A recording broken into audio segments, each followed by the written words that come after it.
Good morning, folks. Welcome to That's My Farm. I'm Jim Doblin, your guest host for today's show. We are in Alton, Kansas, in the north central part of the state on the Alton and Cindy Poore farm.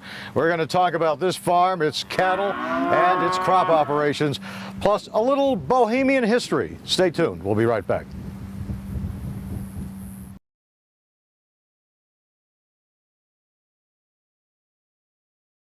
Closed captioning brought to you by Ag Promo Source. Together we grow. Learn more at agpromosource.com. That's My Farm is brought to you in part by Tallgrass Commodities. Big enough to serve, small enough to care. Good morning. Welcome to That's My Farm. I'm Jim Doblin, guest hosting this morning near Alton, Kansas, about 5 miles north of Alton in north central Kansas, on the Alton and Cindy Poore farm and ranch. And Alton and Cindy are kind enough to join us today to give us the history of the farm and to take us on a little bit of a tour, because it's a fairly sizable operation here, and it's been around for 136 years, 6 generations of mainly Poores and a few other families. And let's start with Cindy, if I may, the original owners of this farmstead, and they came over from Eastern Europe. Yes, what was Austria, and in the 1800s, and their name was Jan and Anna Danza, and they took over this homestead from a gentleman who wanted to move on west. And so they took over, and then how long were they here, and then what happened?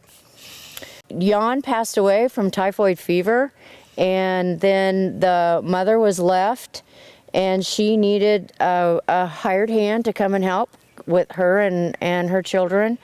So she sent an advertisement back to Minnesota to what they called the Czechoslovakian newspaper. And Joseph Rehor had just come to America, and he answered the ad and headed to Kansas. And so Joseph made it to this farmstead and married one of the daughters. Yes, her name was Rosa. And so Joseph and Rosa got married, and pick it up from there. Okay, Joseph and Rosa were married, and then they had, I don't remember how many children, but they had Anna, which was the youngest, which is my husband's grandmother, and she grew up on this place. Do you remember much of your grandma? She was quite a pistol, wasn't she? She was. She made it to 100 years of age, a little over 100. Right. So she, in her time, seen a lot of change. Right, right. And she was very active in this community. Very active. Yes. Yeah. And so from Anna came the current patriarch of this farm, Emery, who is your father-in-law and your father, obviously, Alan, and Emery is still fairly active, would you say? He's not playing golf. No.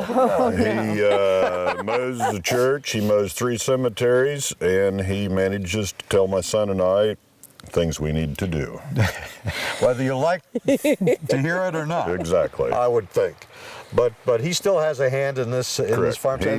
He retired, I don't know. He's 70, I believe, 72. Yeah, but I was trying to think what year. 75, so he retired. So, but the layout of this place is essentially the same as it was? Correct. From the turn of the century? Yes. And there's one photo when they first got here, and it was like a hut. Yes. And from that hut sprang this. Yes. And so the original below the hill over here was a dugout, or built back into a bank, and then they built, from then on, and the house has been added on to multiple times. Fantastic. You've got crops, you've got cows, and a bunch of other things, and we'll get to all of that when we come back. So stay with us, folks. We'll be back after these words from our sponsors. Buying a car shouldn't be this hard. And at Brown Chevrolet Buick in Wamego, it isn't. It's actually awesome. Whether you want a new or used car or truck, Toby's team can make the deal. Even if you want to custom order a new car or truck, Toby's team can make the deal. See Toby's team at Brown Chevrolet Buick in Wamego. We're awesome.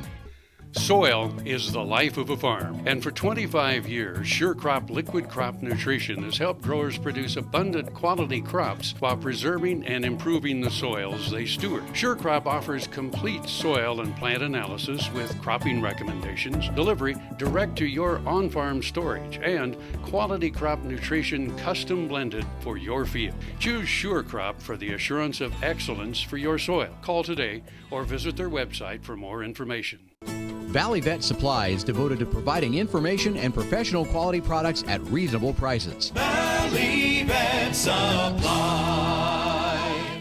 That's My Farm. It's brought to you in part by Tallgrass Commodities. Big enough to serve, small enough to care. Welcome back to That's My Farm. North Central Kansas is where we're at today, just north of Alton, in fact, on the Allen and Cindy Poore Ranch and Farm. And by ranch, I mean we have cattle in the background today, Alan, and these are just brought in from the pastures, correct? Correct. They were pulled off the cow Tuesday morning, and that's why they're bawling so much right now. They're missing their moms. Missing their moms out in the field somewhere. Correct. What kind of cattle do you run, and usually what's your typical cow-calf rotation? They mainly Angus, but we've got Simmental Cross also, but all black. These cows will be the bred cows, the cows for Correct. breeding. And so what's the strategy here? You got to get them off of grass and get them onto some pellet food for a while. Well, they're making the transition from pasture grass to grain, and they'll have some, but we will not push these hard. End of April, these will be AI bred by a technician. Right. Then we'll put a cleanup bull in with them, and hopefully he will get any of them the AI missed. And what's the herd like? What's the size of the herd you usually run? We used to be up about 180, 190. We've been dry for the last 2-3 years, so every year we've been cutting our herd back. Right. We should add more cattle this year because of all the rain we got. So we're trying to build back up a little bit now. We're going to try and increase back, get to our 180, 190. We're about that 160 now, 150, 160. But like these heifers, and we will start calving. These won't calve for another year. Right. But our heifers will start calving end of January. We'll calve for 60 days and should be done then. Right. And usually, besides the grass, what makes up the feed for these gals here? As in right here? Yeah. We've got free choice to brome hay. Right. And then they'll get 4 pounds of grain a day. And that's it. Okay. And I know we don't like talking market prices, but No. it's been an up and down. It's been kind of a roller coaster. Well, for instance, And we're on the downside now. we are on the downside. In 2014, 100 head of 5-weight calves was worth $147,500. Yep. 2015, it was worth $112,000. This year, they're worth $67,000. Right. So a precipitous drop for you guys. Correct. For the consumer, not so much, but Correct. And we can weather this storm a little better than some because we own most of our ground. We're not paying high pasture rent. Right. And we did not go out and buy $3,000 cows to increase our herd size. So you're taking a moderate approach. Correct. And hopefully that'll work out. Correct. All right, folks, we got to take a break right now, but we'll be back on the Allen and Cindy Poore Farm and Ranch right after these messages. Stay tuned.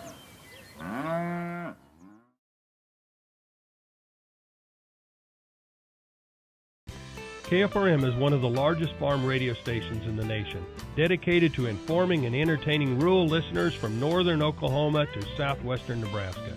You can catch KFRM in many ways, of course, 550 on the AM dial, streaming at kfrm.com, or on your smartphone by going to the TuneIn Radio app, or on Ag AM in Kansas on Tuesdays and Facebook every day of the week. KFRM, tune us in. You'll be glad you did. Here's another gardening tip with Annette Jackson from Jackson's Greenhouse. Fall is a great time to plant, and if you would like fresh fruit, grapes, or berries to eat next year, now is an ideal time to plant. We'll show you how, what, and where to plant for a successful crop of delicious, healthy fruit. We have a great selection and great service. Come see us at Jackson's. Our entire stock of shrubs, roses, berries, perennials, and trees are now on sale at 25% off. Hurry out for your best selection. Jackson's Greenhouse has what you need today. That's My Farm is brought to you in part by Tallgrass Commodities. Big enough to serve, small enough to care.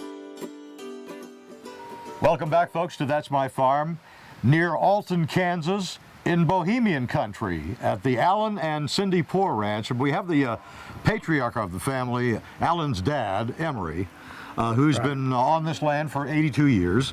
And before we get into what's changed around here, let's go back in time a little bit and talk about the history of this area and who were the Bohemians, the Eastern Europeans that came to this area in the late 1800s. Well, it wasn't late 1800s. It was in the 1880s that they came to my farm, 1882. And Bohemia is one of the 3 states that was set up to be Czechoslovakia in World War I. Before that, it was Austria. My grandparents and great-grandparents were born in Austria. And the Danzas, my great-grandparents, they left that country to get away from the Catholic religion. They were persecuted by it, they felt, and a lot of others at that time did. And my grandfather Rehor, he left because when you become 16, you were drafted in the German army in Austria. So all of his brothers left before they were 16 and came to America. My grandfather Rehor, Joe Rehor, was in Minnesota working, and he seen an ad that the Danzas needed a farmhand. So he answered the ad, and he came down to the farm where I live and started working for his future mother-in-law, as her husband had passed away by that time. And so he worked there a short time and married the daughter and took the farm over. Right. And away we went. But the group collectively were called the Bohemians, who settled here many, many years ago. So, and that's how the town of Alton grew. And well, now Alton wasn't really the Bohemians and the Moravians that came from another part of Czechoslovakia. They settled, the settlement was really, we're on the south edge of it right here. It was north of us, and that's where the Bohemian Hall, that is now the Bull City Cafe, came from. Because Alton was called Bull City before it was called Alton. Yes. For various reasons, which we won't get into now. Now, you've seen a lot of changes on this land over the years. And let's talk about the farm technology from when you started and to the machines we see here in the background. Quite a change, I would imagine, for you to see over the years. Yes, it does. That's, I started out, it was a pull-type combine that took 12 feet and took 2 men, one for the combine, one for the tractor. And then they went to self-propels. That was along in the early, around 1950, you know. Or in World War II, Massey Earths made the self-propelled, and they called it the Harvest Brigade. And that scattered the knowledge through the country. But they've got bigger and bigger ever since then. A lot more complicated, probably. More complicated, but they do a lot more. Well, Emery Poore, thank you for joining us for this segment. We'll be right back after these words from our sponsors. Stay tuned.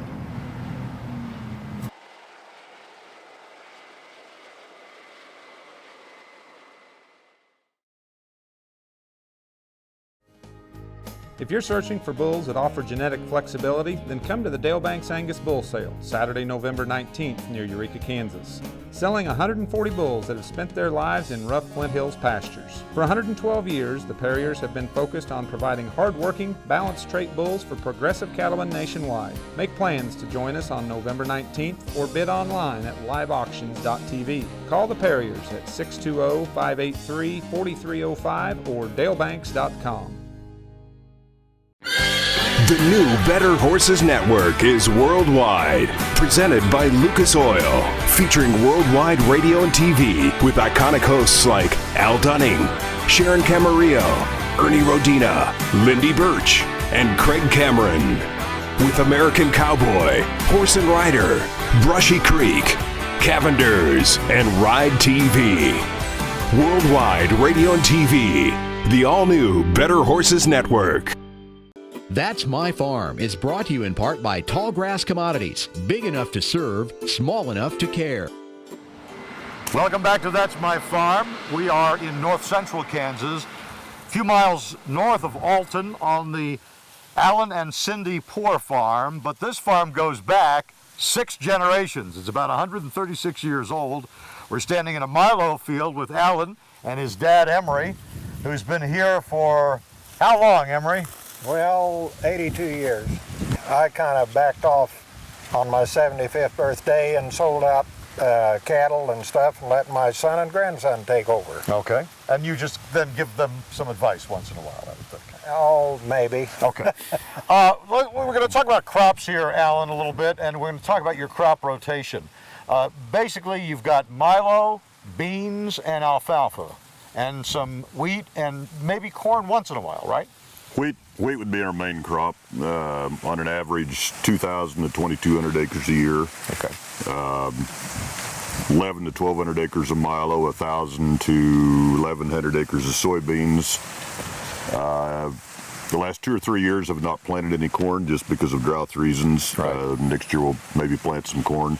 If we plant 300-400 acres of corn, then we'll drop the milo back, 300-400 acres. You've had some pest problems this year with milo, and these sugar aphids have come. Sugar aphids is a new one we're having to deal with. So far, we've been able to cut above them and be okay, but if you get into them bad, they can plug your combine. What else have you had to deal with, pest and weed-wise? Weed-wise is getting bad. Palmer amaranth. We've got weeds are getting resistant herbicides. So it's a new battle. You got to watch that. But how are the yields this year? Because of you've had pretty good rains, really. Wheat was fantastic, had good yields. Fall crops have all been good also, but the price is terrible. So they're saying like on wheat, 70 bushel to break even. Mm-hmm. Milo field, 90 to 100 bushel to break even. But this field here is probably going to be 130, 140 bushel milo. That's looking good. Now, once this field is plowed, now you're making pretty good progress, what happens then? Because I know you've got a cattle operation. Once this milo is cut, then after the cows are prig checked, they will be rotated gradually through the milo fields, moved towards the home pasture to get ready to calving. So, and when we graze a field, we try to leave at least 50% of the stalks left. Okay. We don't eat it in the ground. Okay. Because the cattle like Correct. this stuff. Remember, you told me the cattle like this stuff, but not necessarily all the milo. Well, they do a good job anymore, but it used to be we'd drop heads on the ground, and the cow would eat too many heads and get too much grain, and she would abort her calf, or a few of them would anyway, and that's a bad deal. Right. Too much of a good thing. Right. So overall, do you see you going back to corn anytime soon, or are you going to stick with what your current rotation? Provided, well, number one, the sugarcane aphid is creating more of a problem. Yep. It does not bother corn, so providing we've got moisture in the spring, we will probably plant more corn next year. All right. Alan and Emery Poore, thanks for sticking around and talking about crops. And folks, you stick around as well, because we've got lots more on That's My Farm after these words from our sponsors.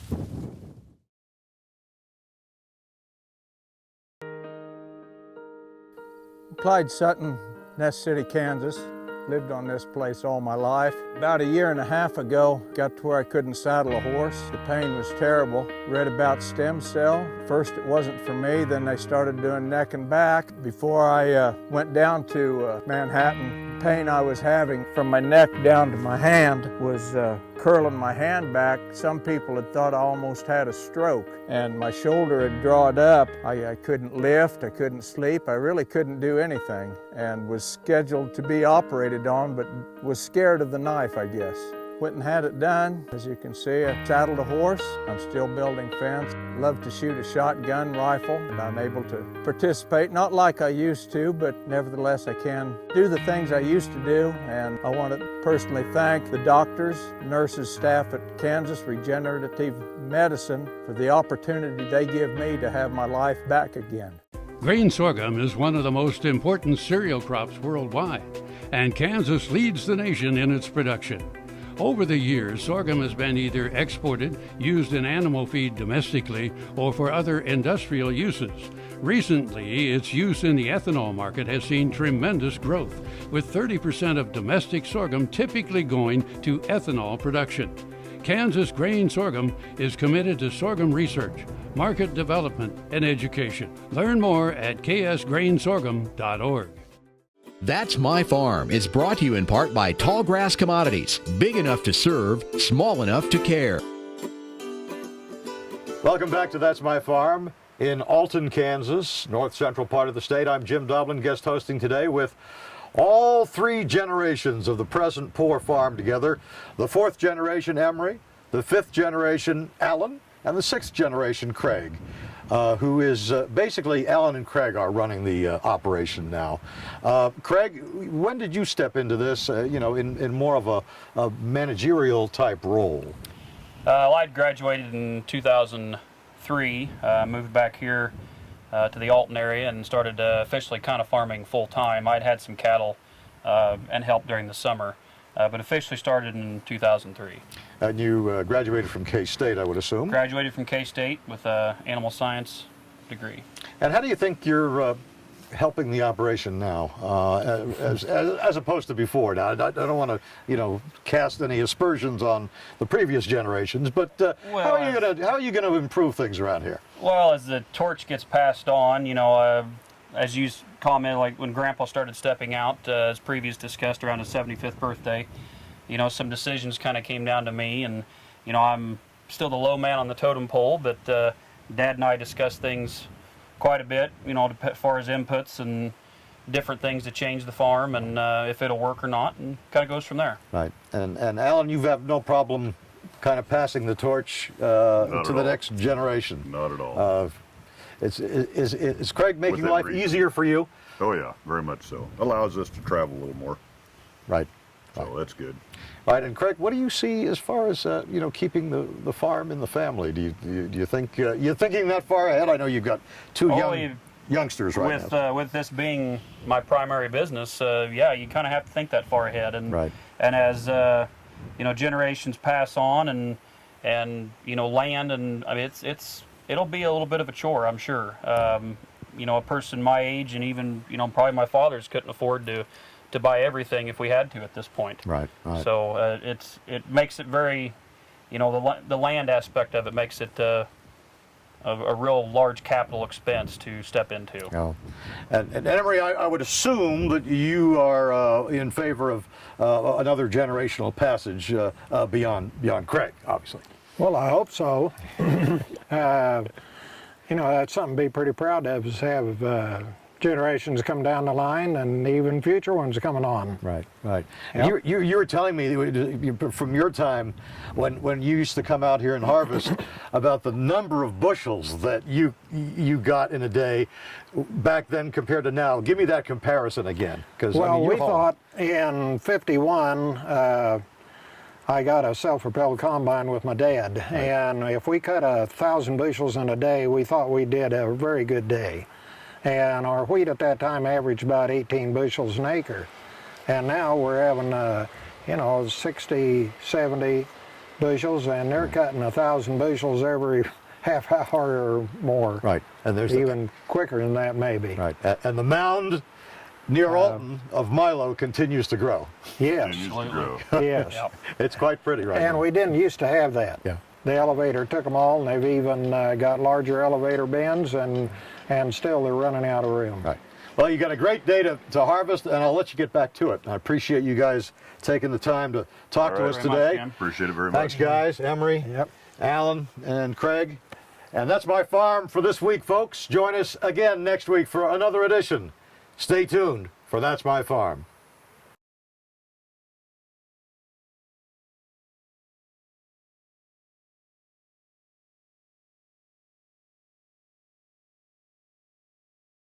Closed captioning brought to you by Ag Promo Source. Together we grow. Learn more at agpromosource.com.